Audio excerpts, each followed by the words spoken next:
2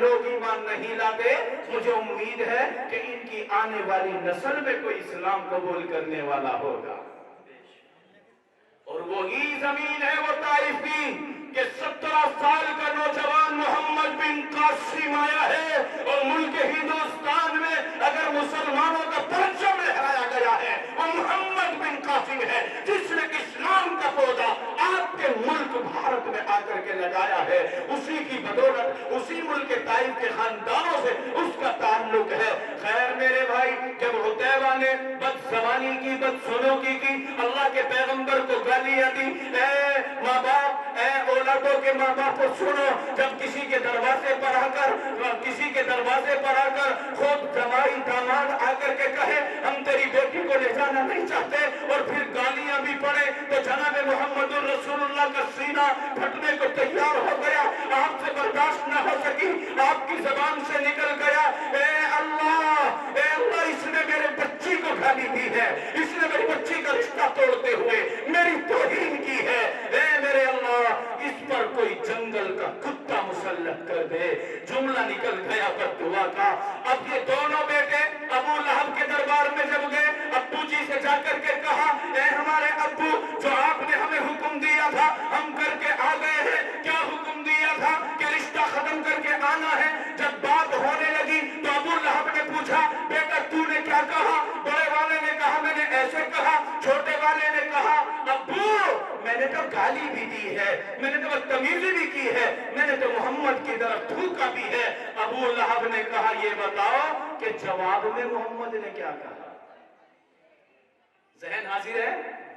ابو لہب ایمان میں تو نہیں ہے، ابو لہب ایمان والا نہیں ہے، محمد کو ماننے والا نہیں ہے، لیکن یقین دیکھیے جناب محمد الرسول اللہ کی کرامات پر، آپ کے معجزات پر، آپ کی دعا اور بددعا پر عتیبہ کو پکڑ لیا۔ جب اس نے کہا کہ میں نے تو گالی بھی دی ہے، ابو لہب نے پوچھا پکڑ لیا اور کہا کہ بتا محمد نے کیا کہا؟ تیری گالی سن کر محمد نے کیا کہا؟ تیری بدتمیزی سن کر عتیبہ کہنے لگا ابو اپنی زبان سے بس اتنا کہا تھا، یا رب اس پر کوئی جنگل کا کتا مسلط کر دے۔ ابو لہب کانپ گیا، ابو لہب کانپ گیا اور کہنے لگا کہ بیٹا یہ تو غضب ہو گیا، یہ تو غضب ہو گیا۔ وہ محمد وہ ہے جو کہہ دیتا ہے وہ ہو کر کے رہتا ہے، اور دعا کرتا ہے پوری ہوتی ہے، بددعا دیتا ہے پوری ہوتی ہے۔ عتیبہ تیرے حق میں بددعا ہو گئی، تیرا بچنا بڑا مشکل ہے۔ یہ کس کا یقین ہے؟ آج ایمان والے کا یقین دیکھ لو، آج ایمان والے کا یقین دیکھ لو۔ قرآن کی آیتیں پڑھ کر کے سناؤ، حضرت عثمان غنی کی سخاوت کا قصہ پڑھ کر کے سناؤ، رابعہ بصریہ کا کردار سناؤ، سمجھ میں بات نہیں آتی کہ یہ تو ہوائی باتیں ہیں، یہ تو کرنے کھرنے والی باتیں ہیں۔ مسلمانوں، جب آنکھوں کے سامنے سے پردہ ہٹے گا، جنت و جہنم سامنے ہوگی، خدا کی قسم نقشہ سامنے آ جائے گا، پچھتاوے کے علاوہ کچھ نہیں ہوگا۔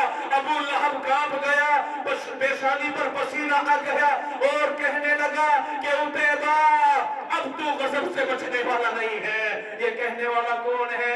ابو لہب ہے۔ چنانچہ ابو عتیبہ کی نگرانی ابو لہب نے خود لی اور کہا کہ تیری حفاظت میں کروں گا، 24 گھنٹے اس کی نگرانی کرتا، کوئی مصیبت اس کو آ کر نہ گھیر لے۔ ایک سفر میں جانا ہو گیا، سارے قافلے والے ساتھ ہو گئے، ابو لہب بھی خود چلا، سارے قافلے والوں کو اکٹھا کر لیا اور کہا کہ عتیبہ جو ہے میرا بیٹا، عتیبہ جو ہے جب کہیں تم آرام کرو گے اور خیمہ لگاؤ گے تو عتیبہ کو حفاظت سے رکھنا، اس کی نگرانی کرنا، بیچ میں اس کو سلا دینا اور چاروں طرف تم خود سونا۔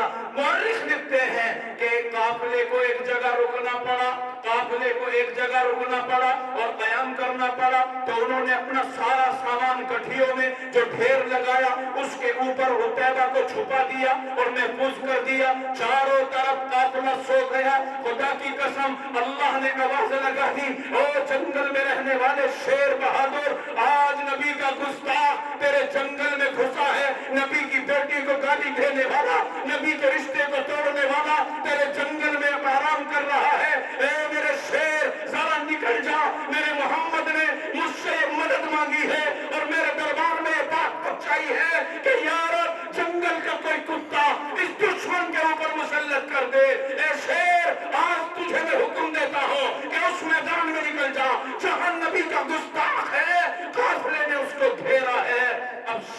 حیران ہے، شیر چوکنا ہو گیا کہ میرا انتخاب ہوا نبی کے دشمن کو مٹانے کے لیے، چنانچہ اس قافلے کو ڈھونڈ لیا اور وہیں پر آ کر کے کھڑا ہو گیا، حیران کھڑا ہے، چاروں طرف لوگ سوئے ہوئے ہیں، لیکن اب کیسے پتا چلے ابو لہب کا بیٹا کون ہے اور وہ گستاخی کرنے والا کون ہے؟ چنانچہ کتابوں میں لکھا ہے وہ شیر کھڑا ہو گیا، اللہ نے ہوا کا جھونکا چلایا اور اس میں سے اس کو سمجھ دی کہ اے شیر، اے جنگل کے جانور، وہ جو دشمن ہے وہ دشمن ایسے پہچانا جائے گا کہ ان کے منہ پر منہ لگا کر کے دیکھ، جس کے منہ سے نبی کی گستاخی کی بدبو، نبی کی گستاخی کی بدبو آ رہی ہوگی، وہی نبی کا گستاخ ہے، اسی کو جھجوڑ کر ٹکڑے کر دینا۔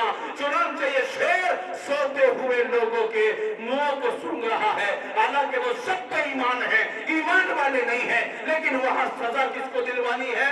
نبی کے گستاخ کو دلوانی ہے۔ چنانچہ وہ شیر سب کے منہ کو سونگتا ہے، کوئی بھی ایسا نہیں نکلتا جس کے منہ سے گستاخی کی بدبو آ رہی ہو۔ پھر شیر حیران ہو کر کھڑا ہو گیا، اللہ تبارک و تعالیٰ نے ہوا کا جھونکا چلایا اور ہوا کے جھونکے کے ساتھ جو سامان کے ٹیلے کے بیچ میں عتیبہ سو رہا تھا اس تک ہوا پہنچی اور اس کے منہ کی بدبو شیر کے ناک میں آئی، اس کو پتہ چلا یہاں کچھ چھپا ہے، چھلانگ لگا کر وہیں پہنچا اور عتیبہ کے ٹکڑے کر ڈالے، اس کو پھاڑ ڈالا۔ یہ اللہ کا بدلہ ہے، نبی کی بددعا کا نتیجہ ہے، نبی کی توہین کا نتیجہ ہے۔ یاد رکھو مسلمانوں، اس سرزمین پر جو بھی نبی کا گستاخ ہوگا، جو بھی نبی کی توہین کرے گا، اللہ کو برداشت نہیں ہوگی۔ اللہ تبارک و تعالیٰ دنیا میں بھی عذاب دے گا اور آخرت میں بھی عذاب ہی عذاب کا سامنا ہوگا۔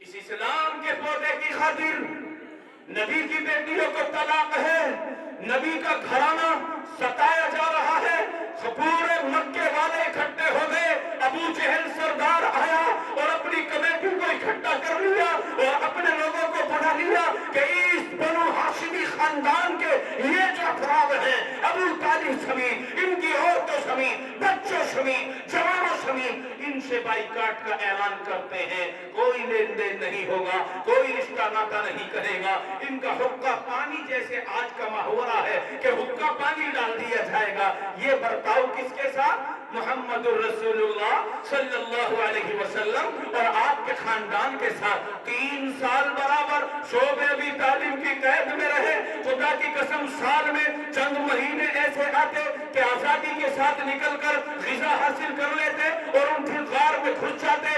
قید میں 3 سال برابر ہے۔ 3 سال کے بعد حضرت سیدہ خدیجہ الکبریٰ جو بھی قید میں ہے، اس کا ایک بھتیجا ہے، اس کو پتا چلا تیری پھوپھی خدیجہ سخت بیمار ہے اور وہ شعبہ ابی طالب کی قید میں ہے، مکے والوں نے بائیکاٹ کا اعلان کیا ہے۔